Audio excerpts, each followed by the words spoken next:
restrita a Gaza e a Palestina, claro, com confrontações para além de ambas, agora se transformou numa crise regional explosiva. Israel, pela primeira vez, lançou um ataque aéreo direto ao território do Irã, pelo menos inclusive focado em mais do que revidar, né? O revidar, o revide, o que aconteceu, que a gente viu em 2024. Em resposta, o Irã atacou Tel Aviv e as principais cidades de Israel com mísseis e drones também. Ataques de saturação.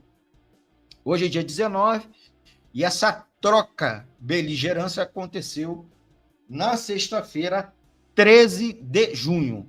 Nossa live aqui é do dia 19. No dia 19. Certo? É importante a gente registrar aqui outra coisa. Estamos, sim, vendo o risco real de uma guerra regional entre duas potências do Oriente Médio, com participação direta das grandes potências. Seja de um lado, Estados Unidos e, em menor medida, a Europa Ocidental, do outro lado, o Irã, apoiado pela Rússia e pela China.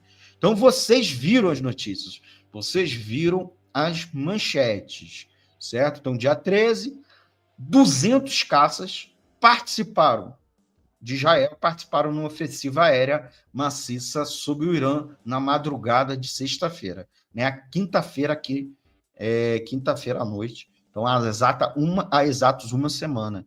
Os alvos foram, segundo Israel, instalações nucleares, bases militares. Vou passar aqui, ó.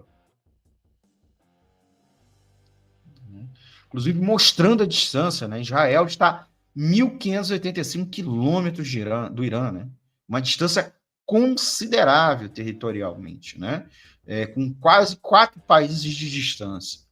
Os alvos, como eu disse, foram instalações nucleares, bases militares, mas também residências de generais e de altos políticos também. É um ataque coordenado, com uma neutralização prévia das defesas antiaéreas iranianas, e é o primeiro ataque aberto de Israel em território iraniano, uma mudança qualitativa da beligerância entre os dois países, mesmo tomando como referência aquela ofensiva aérea que nós vimos, né? Escaramuças e bombardeamentos mútuos do ano passado, que se estendeu até, inclusive, em episódios esse ano de 2025, certo? Nós vimos, inclusive, episódios envolvendo sabotagem e drones. Mas mais do que isso, porque no ano passado foi muito isso ao longo desse tempo todo, né? Uso de drones, sabotagem e ataques, né, de terroristas que mataram pessoas, componentes da alta cúpula militar, principalmente do Irã. 3 generais iranianos de alto escalão foram mortos. 4 cientistas, pelo menos, 4 cientistas nucleares mortos. Em casa, em área residencial, inclusive, não foram em instalações militares. As instalações nucleares, como Natanz e Fordon,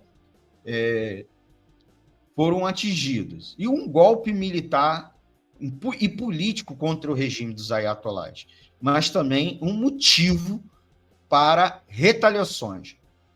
Para comparação, Israel tem 9,5 milhões de pessoas e 196 mil agentes das Forças Armadas na ativa, enquanto o Irã é quase 10 vezes maior, tem 88,5 milhões de habitantes e um contingente de 610 mil, né, agentes das suas Forças Armadas na ativa.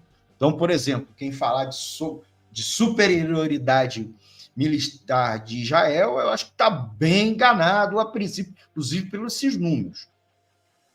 Pelo menos do ponto de vista quantitativo. Qualitativo, nós vamos analisar aqui e vou mostrar para vocês que não, estão parelhos. Mostra aqui na nossa live, estamos mostrando na tela o mapa de Israel, os alvos da retaliação, muito focados em Tel Aviv, que é a capital, né, prática administrativa de Israel, enquanto a capital política e religiosa é Jerusalém, né? Tel Aviv é a maior cidade, uma metrópole de Israel, se dá para dizermos assim, e a cidade de Haifa, que é o maior porto, talvez um dos maiores portos do Oriente Médio.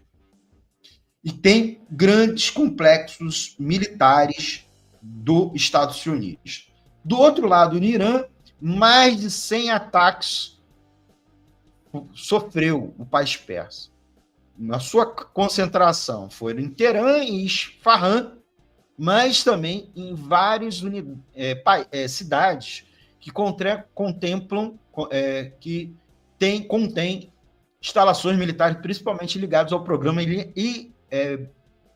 nuclear daquele país, que até segundo ordem é um programa pacífico, mas que pode evoluir para um programa militar. E é essa a justificativa de Israel e dos países da Europa Ocidental, né, as grandes potências do G7, vamos dizer assim, porque aí inclui inclusive o Japão, né, que também deu declarações apoiando Israel. Olha, que foi o beligerante, o atacante.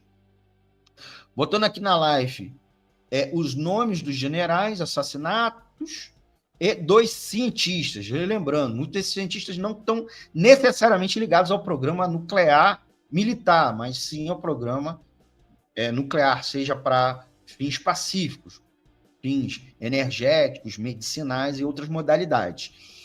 E boa parte dos cientistas, e mesmo desses militares, foram assassinados por ataques de bomba, drone, mísseis, em suas residências, em bairros, afetando e atingindo população civil, porque eles estavam dormindo, estavam em casa, né? E aí, gente, foi um ataque dito para decapitar parte da elite militar e científica do país. E é claro que haveria resposta. E o que a gente vai tratar aqui, a resposta e a contra-resposta, né? A resposta do Irã e a contra-resposta também de Israel, tá bom? É claro que aí eu vou pedir para vocês deixarem um comentário, tá? Para eu poder ver aqui, né? O Heller, inclusive, está acompanhando, queria agradecer o Heller. Boa noite. E aí ele registra aqui, pelo fim do Estado sionista de Israel, Palestina livre do rio ao mar. Muito obrigado, Heller. Se você quiser participar mais aqui, vai deixando um comentário, né? Se quiser, a gente bota até você aqui na live também para participar. Eu te mando aqui o link. E se você realmente estiver nos acompanhando e tiver com disponibilidade, pode entrar aqui com a gente, tá bom? A Márcia Lúcia também colocou aqui, ó, boa noite, Almir César Filho. Muito obrigado, Márcia, por estar curtindo aqui a gente, certo? Então, já vão complementando aí, galera, dando aí a sua opinião, certo? Eu queria agora entrar na segunda parte, né, da nossa live, né?